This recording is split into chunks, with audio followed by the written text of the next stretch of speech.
은혜 받으실 말씀은 누가복음 7장 31절에서 32절과 히브리서 4장 15절 말씀입니다.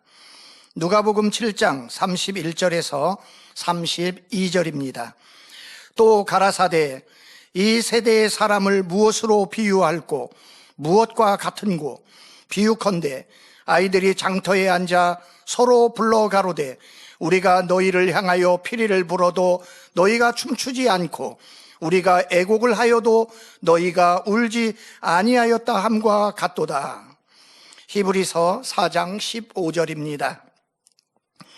우리에게 있는 대제사장은 우리 연약함을 체휼하지 아니하는 자가 아니요 모든 일에 우리와 한결같이 시험을 받은 자로되 죄는 없으시니라. 아멘. 금빛 성가대 찬양과 연주 후에 2대 교구장이신 조수열 목사님께서 소통과 공감 두 번째 말씀 증거해 주시겠습니다.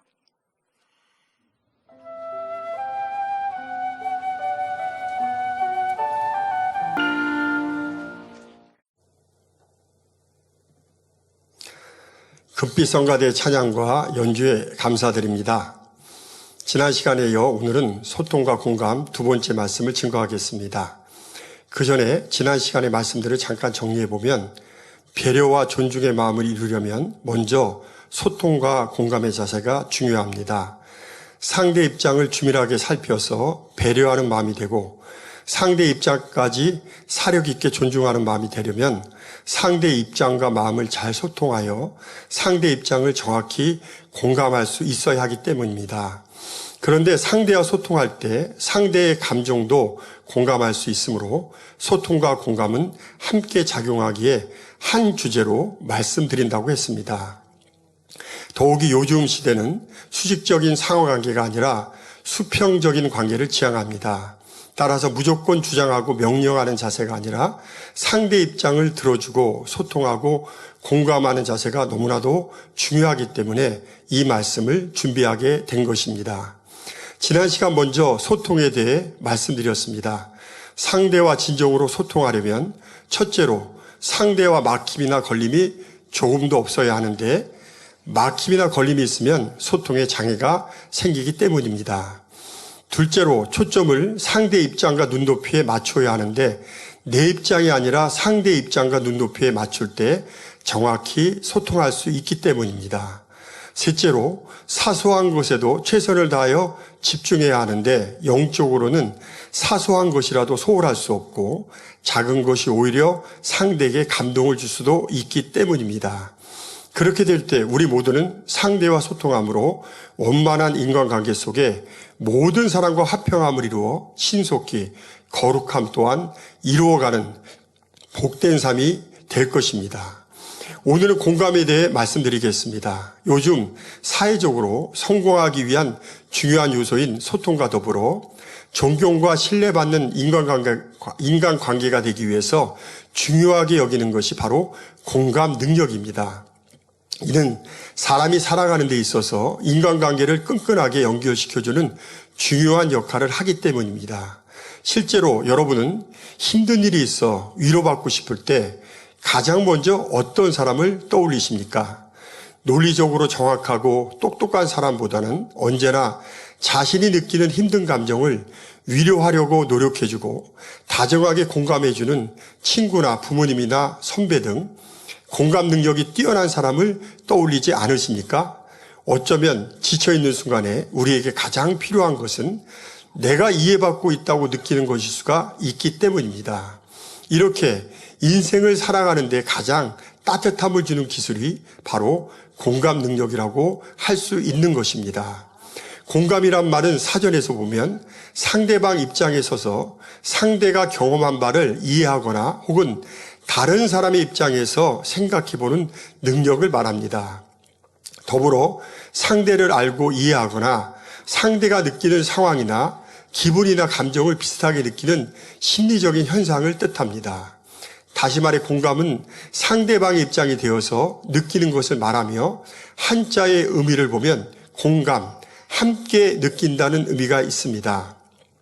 그래서 공감은 상대의 생각을 이성적으로 이해하기보다는 상대의 감정을 마음에서 그대로 공유하는 것에 가깝습니다.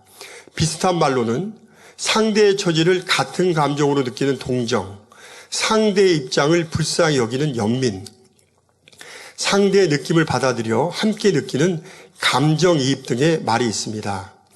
본문 누가복음 7장 31절에서 32절의 말씀을 보면 2000년 전 우리 주님께서는 잔치자리에서 피를 불어도 함께 춤추지 않고 사람이 죽어 애곡해도 함께 울지 않는 아이들을 비유해서 공감하지 못하고 무감각한 악한 세대에 대해서 안타깝게 말씀하셨습니다. 하물며 2000년이 지나서 죄악이 너무나도 간영한 마지막 때는 공감이 얼마나 부족한 시대에 우리가 살고 있습니까? 사랑하는 당장님께서도 육체의 결여의 말씀 중에 공감 능력의 결여가 있다고 말씀하셨습니다. 이러한 결여를 깨달아 채우지 않으면 영으로 온영으로 들어가는 데 있어서 많은 지장을 받는다고 하셨습니다. 그러면 이렇게 인간관계에 있어서 중요한 공감 능력의 결여가 왜 생겨난 것일까요? 먼저 영적으로는 우리 마음이 죄로 강팍해지고 굳어졌기 때문입니다. 제 자신의 예를 들어보면 원래 강한 성격이었지만 어렸을 때는 그래도 눈물이 많고 감성적이었던 기억이 납니다. 그런데 성장하면서 여러 죄를 짓고 급기야 의과대학 생활 때는 제가 원하는 대학에 진학치 못한 자괴감에 힘들어하다가 1년여 동안 술과 당구와 도박 등에 빠져 방탕한 삶을 살다 보니 점점 마음이 강팍해져 갔습니다. 언젠가 친구들과 당구를 치는 중에 북한에서 이웅평 대령이 미그기를 몰고 와서 아마 미그 29라고 제가 기억이 나는데요. 비상상황이 발생했다고 TV 뉴스에서 난리가 났는데도 에이 전쟁의 나라면 나라지 하며 무감각한 반응을 보이는 내 자신을 뒤늦게 깨닫게 되었습니다. 더더욱 지금은 세상이 너무도 악하여 상대 입장과 감정에 완전히 무감각해진 사이코패스 같은 사람들도 많이 등장하는 것을 볼 수 있습니다.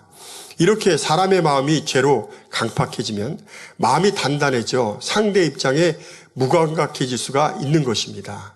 물론 죄를 크게 짓지 않아도 성장 과정 중에 자기 입장만 생각하고 상대 입장을 배려하는 교육이나 노력이 부족해도 생길 수가 있습니다. 다음으로는 사회적인 영향으로 생길 수도 있습니다. 현대 사회는 성공을 위한 과잉 경쟁의 시대라고 할 수 있습니다. 우리 자녀들은 어려서부터 청년 초기까지 이어지는 십수년의 과잉 경쟁 속에서 학교 성적을 올리는 데는 공감 능력이 크게 도움이 된다고 느끼지 않고 살아가고 있습니다. 더욱이 대부분의 부모들은 아이들을 사회적인 관계로부터 고립시켜 오직 공부에만 집중하도록 시킵니다. 이러한 과정을 잘 적응한 학생들이 입시에 성공하고 엘리트 계층의 반열에 들어가는 것을 볼 수 있습니다. 결국 많은 지성인들의 공감 능력 부족은 과잉 경쟁이라는 시대 상황이 만들어낸 산물이기에 이러한 학습 경험의 결핍은 그대로 공감 능력의 결핍을 낳았던 것입니다. 예전에 우리 어렸을 때 자랄 때 친구들과 어울리기 좋아하면 부모님들이 주로 야 그렇게 친구들과 놀면 어떻게 공부하냐, 공부하려면 적당히 놀아야지, 이런 말들 많이 들었을 것이고 여러분들도 부모 입장에서 자녀들에게 그런 말들을 많이 했을 것입니다. 바로 이런 의미에서 말씀드린 겁니다. 실제로 2021년 OECD 사회정서 역량 조사 결과 보고서를 보면 사회정서와 학업 성취도 사이에는 흥미로운 관련성을 보여줍니다. 우선 개인의 정서를 통제하고 관리하는 능력들, 예컨대 호기심, 자제력, 자기통제 등은 학업 성취도에 유의미한 긍정적인 효과를 보이는 반면에 남들과 함께 살아가는 데 필요한 능력들, 예컨대 공감 능력, 협동성, 친교성 등은 학업 성취도와 거의 상관이 없거나 오히려 부정적인 상관관계를 보였다는 사실이 밝혀졌습니다.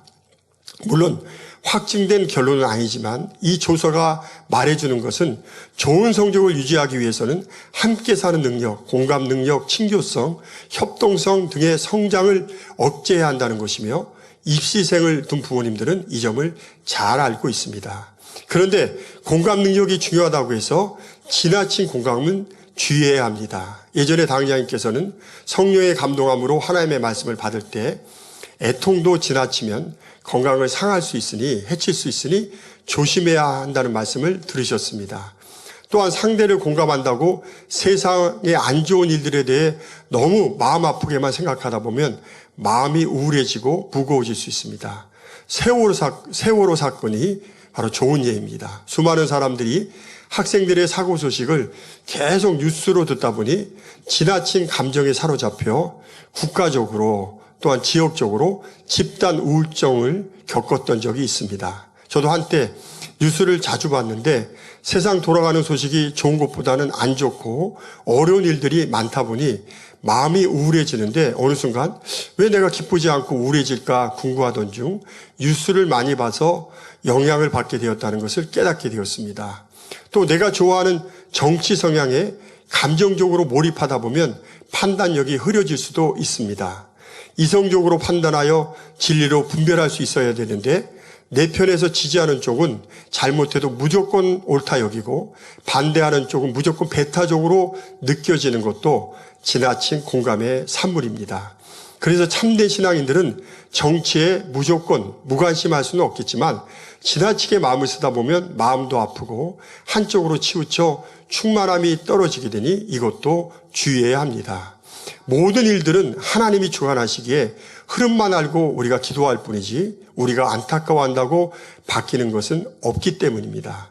그래서 성령의 열매 중 절제가 있어서 애통도 절제해야 하듯이 지나친 관심과 공감도 절제해서 주의해야 하는 것입니다. 공감의 영역에는 주변의 사람에 대한 공감이 있는가 하면 하나님의 마음을 공감하는 분야도 있습니다. 먼저 하나님의 마음에 대한 공감을 몇 가지 말씀드리면 어린아이가 성장함에 따라 부모의 마음을 헤아리는 정도가 차이가 나듯이 믿음의 분량에 따라 하나님의 마음을 공감하는 깊이가 달라진다는 사실입니다. 또 한 가지, 뇌물로는 결코 하나님의 마음을 공감할 수 없다는 사실입니다. 다시 말해 하나님의 깊은 곳이라도 통달하시는 성령의 도우심으로 성령의 감동을 받을 때만이 하나님의 깊은 마음을 공감할 수 있습니다. 세상에 있을 때에는 스스로 옳다 여기며 죄가 전혀 없다고 생각했던 사람도 주님을 영접한 후 성령의 도우심으로 자신을 발견하게 되면 내가 얼마나 큰 죄인인지 깨닫고 통회하는 것도 하나님의 마음을 영적으로 공감하는 것입니다. 또한 믿음이 성장하는 만큼 하나님의 말씀으로 자신을 발견하고 하나님의 사랑을 점점 깨닫게 되는 것도 하나님의 마음을 영적으로 공감해 나가는 것입니다. 만일 하나님의 말씀을 지식적으로만 이해하고 그 마음을 깊이 있게 공감하지 못한다면 영적인 신앙이라고 결코 말할 수 없습니다. 결과적으로 하나님의 마음을 얼마나 영적으로 공감하는지에 따라 영적인 신앙의 발전과 성숙함이 결정되는 것입니다. 그래서 사람의 마음이나 하나님의 마음을 공감하는 것은 세상에서뿐만 아니라 영적으로도 너무나 중요한 것입니다. 다음으로는 상대의 마음인 입장과 처지와 감정을 공감하는 것이 있는데 오늘은 이 분야에 대해 주로 말씀드리기로 하겠습니다. 그러면 공감 능력을 향상시키려면 어떻게 해야 할까요? 공감 능력을 향상시키려면 첫째로 자신의 강팍하고 굳은 마음을 깨트려야 합니다. 자연의 이치를 봐도 단단한 흙에는 자국이 잘 안 남고 부드러운 흙에는 물도 잘 스며들고 조금만 스쳐도 자국이 잘 남게 됩니다. 이와 마찬가지로 마음이 단단하고 강팍한 사람은 상대 언행에 무덤덤하고 둔감하지만 마음이 여리고 부드러운 사람은 상대의 언행에 섬세하게 반응하고 상대의 감정을 쉽게 느껴 동화될 수가 있습니다. 일반적으로 마음이 착하고 순수한 사람은 상대 입장에 쉽게 공감하고 어렵거나 힘든 일이 있으면 함께 마음 아파하고 공감하기가 쉽습니다. 그래서 대부분의 사람들이 순수한 어린 시절에는 조그만 일에도 눈물을 짓고 같은 마음으로 기뻐합니다. 특히 갓난아이 때는 부모나 어른들이 재미난 표정을 하면 깔깔거리며 웃고 배고프거나 기저귀가 축축해서 조금이라도 불편하고 힘들면 응아응아하고 울어대는 것을 쉽게 볼 수 있습니다. 그런데 성장해서 어린아이의 순수함을 잃다 보면 점점 기쁜 일에도 무뚝뚝해지고 슬픈 일에도 반응이 적어지는 것을 볼 수 있습니다. 이렇게 사람이 성장해서 죄로 물들어가다 보면 마음이 강팍해지고 단단해져서 점점 무감각해져 가고 다른 사람들의 입장과 감정을 공감할 수 있는 능력 또한 결여되는 것입니다. 그래서 세상에서도 성격이 완고하고 강팍하고 단단한 사람들은 바늘로 찔러도 피 한 방울 안 나올 사람이라는 말을 들을 정도로 다른 사람들의 처지와 입장에 둔감하고 오히려 냉담하고 차가운 반응까지 보이는 것을 볼 수 있습니다. 이러한 모습은 영국의 유명한 소설가 찰스 디킨스가 쓴 크리스마스 캐럴의 주인공인 구두쇠 스크루지 영감에게서 잘 나와 있습니다. 스크루지는 어려서는 책을 좋아하는 착하고 순수한 사람이었지만 어려운 형편 속에 돈을 버느라 결혼도 안 하고 혼자 살다 보니 점점 돈의 노예가 되어 강팍해져만 갑니다. 급기야 추운 겨울이 되었는데도 적은 월급으로 많은 자식들을 부양해야 하는 직원 보백에 냉정하게 대할 뿐만 아니라 자신의 하나밖에 없는 조카 프레드에게도 돈을 아끼지 않는다고 갖은 타박을 다합니다. 그러다 꿈에 자신과 똑같이 돈의 노예로 살다가 죽었던 친구인 말리의 유령의 방문을 받고 그가 탐욕의 사슬에 꽁꽁 묶여 세상을 떠돌아다니며 고통스러워하는 모습과 자신의 과거, 현재, 미래의 모습을 보게 됩니다.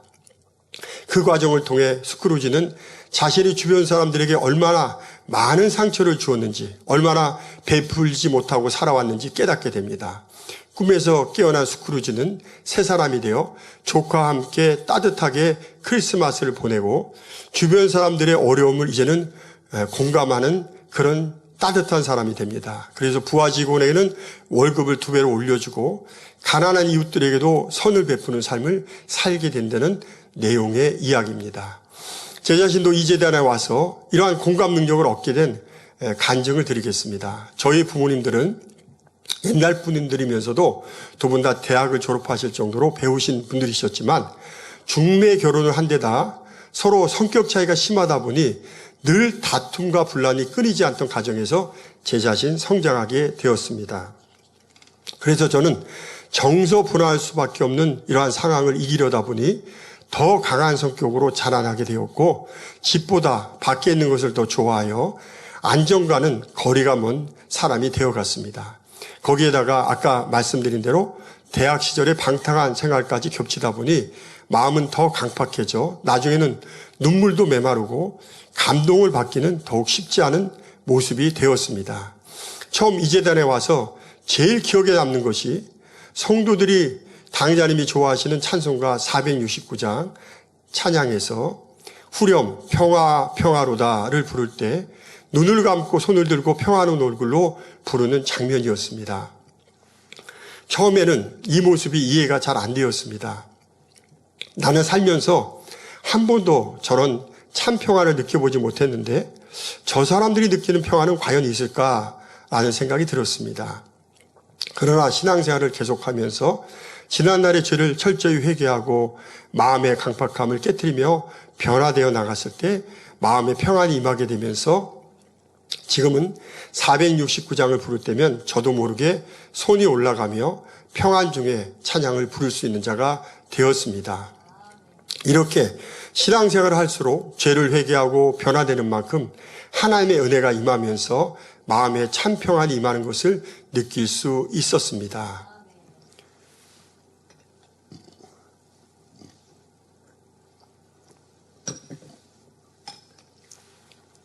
그러나 주의 종의 길을 가면서 또 다른 차원의 공감 능력의 결여로 고민할 때가 있었습니다. 그것은 주의 종으로서 영혼들과 상담하고 기도해 줄 때 머리로는 그 입장을 이해하지만 마음으로는 그 아픔을 느끼지 못하여 함께 울어주지 못한다는 사실이었습니다.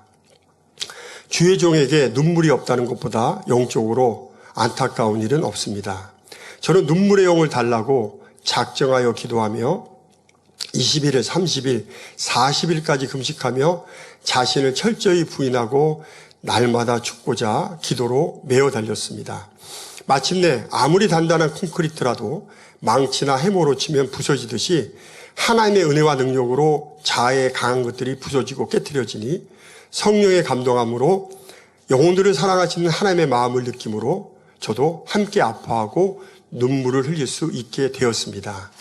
그러므로 죄로 찌들어 마음이 강팍해지고 단단해서 상대 입장을 공감하지 못한다면 지난날의 죄를 철저히 회개하고 작정하여 기도하고 금식을 해서라도 강팍하고 단단한 마음을 깨트려 나가야 합니다. 그럴 때 하나님의 사랑과 마음을 느낄 수 있게 되고 상대의 마음도 전달되어 공감할 수 있는 착하고 순수한 마음을 회복해 나갈 수 있습니다. 또한 자기 의와 틀로 강해진 성격으로 인해 마음의 선이 부족하여 감동을 받지 못하여 공감 능력의 결여가 오는 경우도 있습니다. 이런 분들은 말씀과 불같은 기도를 통해 자기의 의와 틀이 옳지 못하다는 것을 온전히 깨닫고 자기 의와 틀을 철저히 깨뜨리고 영적인 선으로 채워나갈 때 상대의 마음과 입장을 공감할 수 있는 능력이 커질 수가 있습니다.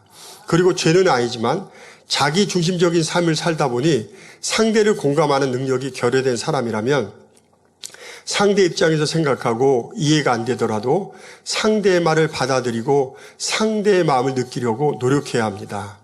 물론 신앙인이라면 기도로 성령의 도우심을 구해 성령의 감동을 받아 상대 입장을 이해하고 상대의 마음을 느끼려고 하면 더 신속히 공감 능력의 결여를 채울 수가 있습니다. 여기에 하나님의 인도하심을 구한다면 눈물 젖은 빵을 먹어본 자만이 인생의 참맛을 알 수 있다는 유명한 독일의 철학자 괴테의 말대로 잠시나마 필요한 연단을 통해서 부족한 경험을 채우는 과정을 허락하셔서 상대를 공감할 수 있는 능력을 얻게 하실 수가 있습니다. 그래서 때로는 우리가 간증 듣다 보면 건강하게 살던 사람들이 이렇게 아픔을 겪다 보면 아픈 사람들의 심정이 이해가 된다 이런 말하는 것을 종종 들을 수가 있습니다. 또 아까 말씀대로 사회적으로 과잉 경쟁 시대에 살다 보니 환경적으로 상대를 공감할 시간도 필요성도 느끼지 못하여 공감 능력의 결여가 온 경우에는 공감의 필요성을 인식하고 상대의 입장과 처지를 공감하려고 노력하는 확고한 자세가 필요합니다. 구체적인 방법은 이어서 말씀드리려고 하겠습니다. 공감 능력을 향상시키려면 둘째로 상대 입장과 감정을 있는 그대로 받아들여야 합니다. 공감 능력이란 비단 사회에서 왕성하게 활동하는 중장년층들뿐만 아니라 전 연령층에 있어서 타인과 소통하는 데 있어서 가장 중요한 도구가 됩니다. 상대의 기분과 감정을 이해할 수 없다면 두 사람 사이의 관계는 현재 상태에서 한 발자국도 나아가지 못하며 친밀한 관계의 형성은 더더욱 불가능해집니다. 친밀한 관계가 되려면 서로 간의 공감대가 반드시 있어야 하기 때문입니다. 세상 때가 묻지 않은 어린아이들은 다른 사람이 말할 때 아무 생각도 동원하지 않고 스펀지가 물을 빨아들이듯이 순수하게 받아들입니다. 그러나 성장하면서 대부분의 사람들은 상대가 말할 때 자신의 감정이나 성격, 기준과 틀이라는 필터에 걸러 일부만 받아들입니다. 그러나 나만의 기준으로 성급한 판단을 내리거나 이 사람은 이럴 것이다 라며 오해해서는 안 됩니다. 더욱이 상대의 말이 내 생각에 안 맞으면 집중하거나 경청하지 않고 대충 넘겨버리는 자세는 더더욱 금물입니다. 이러한 모습들은 상대의 입장과 감정을 있는 그대로 공감하지 못하고 있다는 말입니다. 그래서 상대방이 지금 어떠한 상황에 처해 있고 어떠한 말을 하는지에 대해서 열린 마음으로 그저 들어주려고 하는 경청의 자세가 필요한데 이는 상대에 대한 적극적인 관심을 표현하는 행동이기 때문입니다. 또한 상대를 처음부터 이해할 수는 없겠지만 상대를 공감하기 위해서 상대 입장에서 상대의 감정을 헤아려 보겠다는 의도를 가지고 노력해야 합니다. 거기에 기도로 성령의 도우심을 구하면 성령의 감동함으로 상대의 마음을 전달받아 결국 상대를 이해할 수가 있게 됩니다. 더 나아가 진정한 공감을 위해서는 무엇보다도 상대의 입장이나 감정, 기분 같은 반응을 있는 그대로 진지하게 받아들이는 것이 중요합니다. 매우 쉬운 일 같지만 생각보다 감정을 그대로 받아들이는 것이 간단하지는 않습니다. 자기 방식대로 해석해버리는 경향이 있기 때문입니다. 상대의 감정이 기쁨인지 놀라움인지 분노인지 불안인지 그 미묘한 차이를 구별해내는 일은 결코 간단하지 않습니다. 더구나 중장년층의 경우 이러한 공감에 자신의 경험이 결합하게 되면 자신이 느꼈던 감정을 떠올리게 하기 때문에 같은 상황에서 자신이 느꼈던 과거의 감정을 소환하게 됩니다. 상대에 대해 적용하여 상대의 감정이 아니라 자신의 과거 감정대로 받아들인다는 것입니다. 또한 어떤 부정적인 감정들은 시간이 지나면서 약해지거나 걱정했던 만큼 부정적인 결과를 가져오지 않는 경우도 많습니다. 그럴 때 내가 경험해보니 아무것도 아니더라 하면서 상대의 부정적인 감정을 애써 축소해버리면 이러한 해결과 해소를 경험하지 못한 상대는 서운함을 느낄 수밖에 없습니다. 자신의 경험이라는 것이 시대와 상황마다 다르기 때문에 결코 동일한 경험도 동일한 감정으로 다가올 수 없음에도 자신의 경험에 비추어 상대의 감정을 규정짓는 것은 결코 공감이라고 할 수가 없습니다. 따라서 공감하기 위해서는 무엇보다 상대의 감정을 정확하게 느껴야 하고 상대의 감정을 있는 그대로 받아들여야만 합니다. 유사한 경험에서 자신이 느꼈던 감정을 소환하는 일은 결코 도움이 되지 않습니다. 요즘 어른 세대와 젊은 MZ세대와는 가치관의 차이에 따라 소통과 공감에 많은 어려움이 있습니다. 예를 들어 가뜩이나 심각한 청년 취업이 코로나19나 나라 경제 어려움으로 인한 신입직원 채용수의 급격한 감소로 그야말로 꽁꽁 얼어붙은 상황이 되어버렸는데 과거에 취업 시험을 경험했던 내가 어떻게 지금 청년들의 불안을, 고민을 이해할 수가 있겠습니까? 옛날 추운 겨울에는 동상에도 걸리고 구타를 통과 의례쯤으로 생각했던 시절에 군대를 갔다 온 사람에게는 지금의 군대가 아마 유치원 같아 보일 수도 있습니다. 하지만 단 한 번도 개인의 자유가 구속당하는 삶을 살아본 적이 없는 아들 세대에게는 획일적인 단체 생활을 한다는 것 자체가 두려움일 수밖에 없는 것입니다. 그래서 상대의 감정들을 있는 그대로, 그냥 있는 그대로 인정해 주려고 하는 노력과 훈련이 필요합니다. 상대가 외롭고 힘들다는데 에이 뭐 그 정도 가지고 그래. 살다 보면 더 힘든 일은 얼마든지 있을 텐데 괜찮아 털어버려 라는 이야기는 결코 공감이 아닙니다. 상대의 감정 그대로를 받아들이려면 나의 과거 감정을 기준으로 삼지 말아야 합니다. 상대의 감정을 온전히 받아들이기 위해서는 무엇보다 상대를 있는 그대로 존중하는 자세와 태도가 필요합니다. 그래야 상대가 느끼는 감정이나 기분이 그대로 공유될 수가 있는 것입니다. 하나의 사건이 어느 정도의 스트레스를 유발하는가 하는 것은 결코 정량적으로 줄을 세우거나 그 강도를 비교하기가 힘든 것입니다. 내가 경험한 A의 일에 비하면 지금 너의 B일은 아무것도 아니야 라는 식의 비교는 애당초 성립되지 않는 것입니다. 그냥 10만큼 힘들다는 혹은 5만큼 기쁘다는 상대의 감정을 있는 그대로 받아들이려고 노력해야 합니다. 내가 지닌 기준에 비추어 감정의 강도를 서열화하는 것은 공감의 최대적이 될 수 있다는 말입니다. 저는 공감에 대한 말씀을 준비하면서 인생들에 있는 모습 그대로 공감하는 능력이 가장 뛰어나신 분은 바로 우리 주님이 아니신가 하는 생각이 많이 들었습니다. 그래서 찬송가 가사에도 내 모습 이대로 주 봐두옵소서라는 말이 있듯이 우리가 기도할 때 이러한 주님의 깊이 공감하시는 마음을 느끼기에 우리의 부족함을 숨기지 않고 자복하며 자비를 구한다고 생각합니다. 본문 히브리서 4장 15절의 말씀에도 보면 우리 주님의 공감의 마음이 잘 나타나 있습니다. 우리 주님은 인생들에 대해서 부족한 모습이 있어도 겉모습만 보시고 판단 정지하시는 것이 아니라 그럴 수밖에 없는 우리의 연약함을 체휼, 즉 몸체 국률이 여길 휼해서 마치 자기 몸처럼 같은 마음으로 느끼며 긍휼히 여기신다고 말씀하셨습니다. 우리 주님도 이 땅에 오셔서 육신을 입고 육신의 한계를 느껴보셨기에 우리 인생들의 연약함을 그 누구보다도 잘 알고 계십니다. 그래서 우리의 인생들의 마음을 가장 잘 공감하시는 분이 바로 우리 주님인 것입니다. 사랑하는 당회장님께서도 이러한 주님의 마음으로 우리의 입장을 가장 잘 공감하시는 분입니다.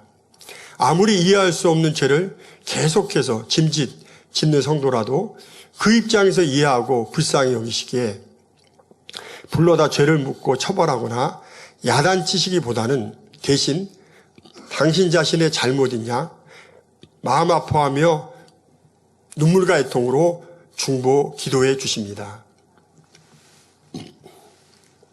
우리의 부족함을 잘 아시기에 설사 100가지 중에 99가지를 잘못하고 한 가지만 잘한 것이 있더라도 부족한 99가지를 보시는 것이 아니라 한 가지 잘한 것을 자신의 일처럼 기뻐하고 오직 믿음으로 바라봐 주시고 응원해 주시는 분이십니다. 그래서 당회자님 앞에 가면 모두가 어린아이처럼 되며 당회자님을 전적으로 신뢰하는 성도들은 설사 부족한 점이 많아도 자신의 부족한 모습을 부끄러워하여 감추지 않고 솔직히 말하며 기도를 요청하게 됩니다.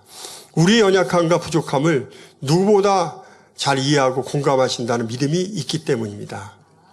이렇게 우리 주님이 우리 영혼들의 처지와 형편과 연약함을 공감하시듯이 영적으로도 깊은 차원의 믿음에 이르면 상대에 대한 공감 능력이 주어집니다. 예를 들어 성령의 감동함으로 상대의 심령을 밝히 읽어 기도해 주는 경우가 이에 해당합니다. 또 성령의 은사 중에 투시의 은사를 받은 분들 중에는 상대의 마음의 상처와 고통뿐만 아니라 심지어 신체적으로 어디가 아파서 통증이 있으면 그 통증까지도 함께 느껴진다고 합니다. 이렇게 주님의 마음을 이룬 만큼 성령의 감동을 받으면 영적으로 상대를 깊이 공감할 수 있는 능력이 주어지는 것입니다. 사랑하는 성도 여러분, 상대의 입장과 감정을 자신의 기준과 틀에 걸러 가감하지 말고 주님의 마음으로 있는 그대로 받아들여 어느 누구라도 공감할 수 있기를 바랍니다. 공감 능력을 향상시키려면 셋째로 공감했으면 이 공감을 표현하려고 노력해야 합니다. 로마서 10장 10절을 보면 사람이 마음으로 믿어 의에 이르고 입으로 신하여 구원에 이르느니라고 말씀하셨습니다. 아무리 마음의 믿음이 있어도 입술로 믿음을 고백하고 시인할 때 구원에 이른다는 뜻입니다. 기도도 부르짖어 기도하라 말씀하신 데는 이유가 있습니다. 우리가 소리를 내지 않고 마음으로 기도하면 하나님은 아시지만 우리의 기도의 향을 받는 천사는 알아듣지 못한다고 하셨습니다. 우리가 입술로 부르짖어 기도할 때 천사가 그 향을 금양료에 받아 하나님의 보좌 앞 금단에 올려드리면 하나님께서 흠양하시고 응답해 주신다고 말씀하셨습니다. 그래서 잠언에는 우리가 입술의 열매로 복록을 누린다고 말씀하시고 있는 것입니다. 공감도 마찬가지입니다.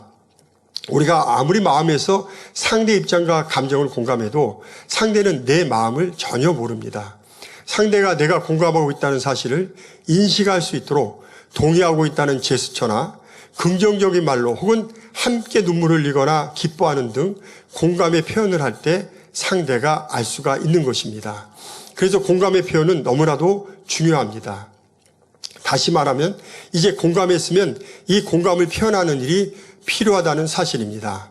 내가 상대의 감정을 온전히 이해하고 받아들이고 있다는 것을 말과 행동으로 표현해 줘야 한다는 말입니다. 힘들어하는 상대와 눈을 맞추고 고개를 끄덕이고 때로는 손잡아주고 어깨를 다독여주고 또 하나 기뻐하는 상대에게 한방 웃음으로 함께 공감해주는 행동으로 나타내는 표현들이 필요하다는 말입니다. 물론 상대가 슬픈 일을 얘기하면 함께 진지한 자세로 들어주고 마음 아파해주고 같이 울어주거나 안아주며 위로해주는 등 공감을 행동으로 표현해야 합니다. 또한 무엇보다 내가 공감하고 있음을 말로써 표현하는 일이 필수적입니다. 상대의 감정을 있는 그대로 힘들겠구나, 참 기뻤겠네, 속상하겠구나 하는 식으로 나의 말을 상대에게 들려줌으로써 내가 상대를 공감하고 있다는 것을 상대에게 또한 알려주어야 합니다. 그런데 이러한 말을 표현할 때 가장 중요한 것은 공감과 판단 그리고 조언의 말을 혼동하지 않아야 하는 일입니다. 속상한다고 말하는 상대에게 이런 일이 처음도 아니잖아 라고 말하는 것은 판단이지 상대의 감정에 대한 공감이 아닙니다. 경험이 많은 중장년층의 경우 감정 표현에 대해 있는 그대로 받아주려 주기보다는 자신의 경험에 비추어 도움을 주려고 하는 조언의 성향이 많이 있습니다. 우리는 무언가 자신의 존재를 유의미하게 남기고 싶고 타인에게 무언가 도움이 되고 싶기에 기꺼이 누군가에게 조언하고 싶어 합니다. 하지만 조언은 어디까지나 상대가 원할 때만 해야 합니다. 사람이 달라지고 상황이 달라지고 시간이 달라지고 문화가 달라진 상황에서 나의 경험은 그때에만 유효했던 유통기한이 지난 성공 경험일 가능성이 큽니다. 섣부른 조언은 공감에 전혀 도움이 되지 않습니다. 은퇴 후 많은 남성들이 집에 머무르는 시간이 길어지면서 아내와의 대화에 어려움을 호소하는 경우가 많습니다. 감정 표현의 단어로 대화하는 아내에게 주로 여자들은 감정 표현의 대화가 많이 있죠. 그러나 단답형의 대답으로 또 남자들은 단답형의 대답을 많이 합니다. 이렇게 대답하다 보면 흐름을 끊어버리기가 쉽기 때문입니다. 나한테 이 이야기를 왜 하는 걸까? 그래서 어쩌라고 하는 식의 이유를 고민하고 답을 주려 하는 경우라면 대부분이 공감 장애에 해당될 수가 있습니다. 대화의 목적이 무엇인지를 굳이 확인할 필요가 없습니다. 많은 경우 공감만으로도 충분한 대화가 이루어지기 때문입니다. 예를 들어 아이들이 시소를 같이 타자 하자는 것은 친구와 함께 서로 오르락내리락 하는 재미난 놀이를 하자는 것이지 시소 타는 방법을 알려달라고 하는 것이 아닙니다.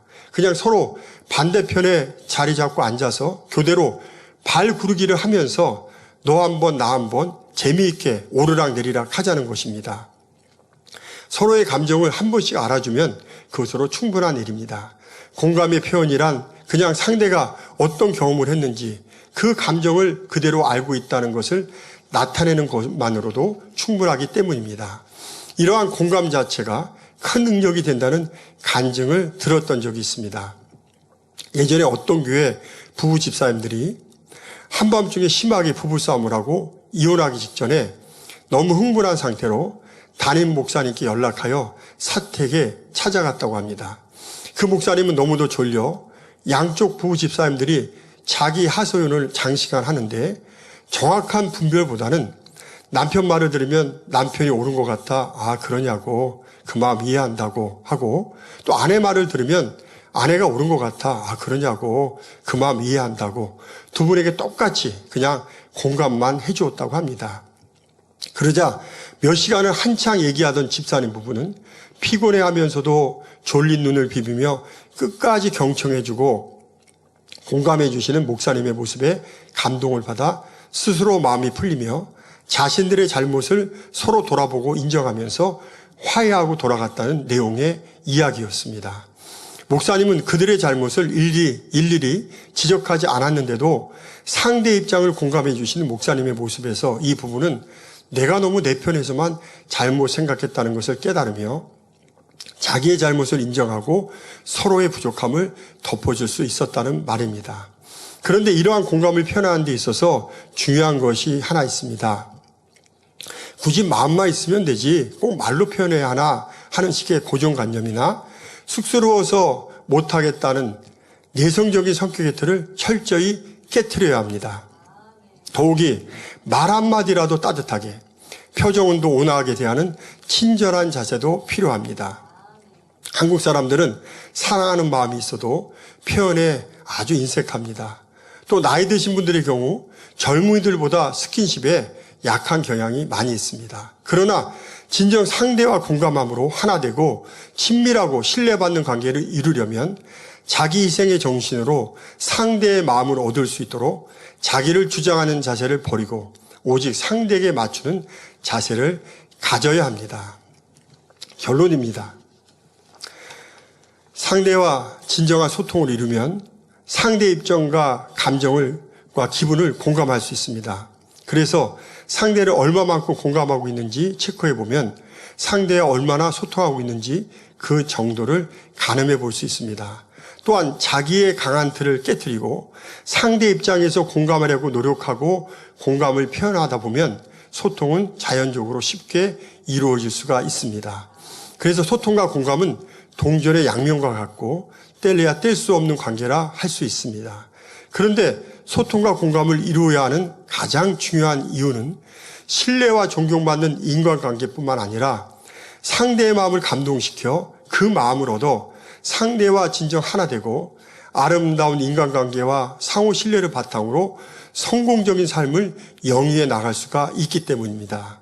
영웅은 자기를 알아주는 사람을 위해 목숨을 버린다는 말이 있듯이 소통과 공감의 시너지 효과는 모두가 하나 되므로 성공적인 사회생활과 신앙생활에 있어서 절대적인 역할을 감당한다고 할 수가 있는 것입니다. 요즘 전 세계 축구계에서 소통과 공감이라는 선한 영향력으로 큰 반향을 불러일으키는 인물이 있습니다. 때로는 군대 못지않게 엄격한 선후배 관계가 존재하는 축구계에서 신입생들에게는 따뜻한 관심과 사랑의 자세로 때로는 친구처럼 장난도 치고 편하게 대해주면서 힘든 입장을 이해해주고 나이 어린 선수들이 어려울 때는 위로와 용기를 북돋아주는 영국 프리미어리그 소속 토트넘 팀의 주장 손흥민 선수의 이야기입니다. 그의 선한 영향력이 팀을 하나로 뭉치게 하니 시너지 효과를 내어 지난 시즌 성적이 좋지 못했던 팀이 현재는 리그 1위의 좋은 성적을 내게 되었습니다. 모든 선수가 주장 손흥민 선수를 중심으로 존경심과 상호 신뢰 바탕 속에서 끈끈하게 묶여 좋은 분위기로 너무 행복하게 축구를 하다 보니 기대 이상의 성적을 낼 수 있었던 것입니다. 그 배경에는 손흥민 선수가 처음 축구를 하기 위해 고등학교 2학년을 중퇴하고 독일로 건너갔을 때 동양인이라는 편견 속에 갖은 차별 대우를 받았고 영국으로 이적해온 초기에도 적응의 어려움으로 슬럼프를 심하게 겪다 보니 신입생들과 어린 선수들에게 동병상련의 심정, 즉 공감의 마음으로 그들과 소통하며 도움이 되고자 했던 선한 마음습이 바로 작용하였던 것입니다. 이것이 바로 소통과 공감의 리더십의 위력인 것입니다. 오늘 공감에 대해 말씀드렸는데 공감 능력을 향상시키려면 첫째로 자신의 강팍하고 굳은 마음을 깨트려야 합니다. 둘째로 상대의 입장과 감정을 있는 그대로 받아들여야 합니다. 셋째로 공감했으면 이 공감을 표현하려고 노력해야 합니다. 그러므로 우리는 공감 능력을 더욱 향상시켜 공감 능력의 결여와 부족한 모습이 아니라 공감 능력이 충만한 자리에까지 이르러 상대로부터 당신은 진정 내 마음을 잘 아는군요 라는 인정과 신뢰와 존경을 받을 수 있기를 바랍니다. 그리하여 저와 여러분이 가는 곳마다 가정이 아름다워지고 사회가 아름다워지고 교회가 아름다워지는 축복이 넘쳐나는 삶이 되시기를 주의 이름으로 기원드립니다. 들으신 말씀을 생각하면서 기도하겠습니다. 사랑과 은혜가 풍성하신 아버지 하나님, 오늘 공감과 소통 두 번째 귀한 말씀 통해서 다시 한번 우리 자신들을 또 돌아보며 또 부족한 분야를 발견하고 깨우칠 수 있도록 축복해 주시니 감사를 드립니다. 특별히 오늘 소통과 공감 두 번째 말씀 중에 공감이란 우리 인간관계를 끈끈하게 유지시켜주는 참으로 아름다운 기술이요. 또 이로 인해서 우리가 하나 될 때 참으로 그 시너지 효과는 엄청나다고 했습니다. 아버지요, 이렇게 공감 능력을 우리가 향상시키기 위해서는 아버지요, 우리의 강팍하고 굳은 마음을 깨트려야 하며 또한 상대의 감정과 그 입장을 있는 그대로 받아들여야 하며 더 나아가서 아버지 공감했으면 그 공감을 표현함으로 아버지요, 참으로 공감 속에 우리 모두가 하나 되는 아름다운 삶이 되기를 원합니다. 그래서 우리가 가는 곳마다 참으로 가정과 교회와 사회와 모든 직장이 아름다워짐으로 풍성한 열매를 맞아 아버지 앞에 영광 누리는 복된 삶이 될 수 있도록 축복해 주옵소서. 감사하며 우리 주 예수 그리스도 이름으로 간절히 기도하옵나이다. 아멘.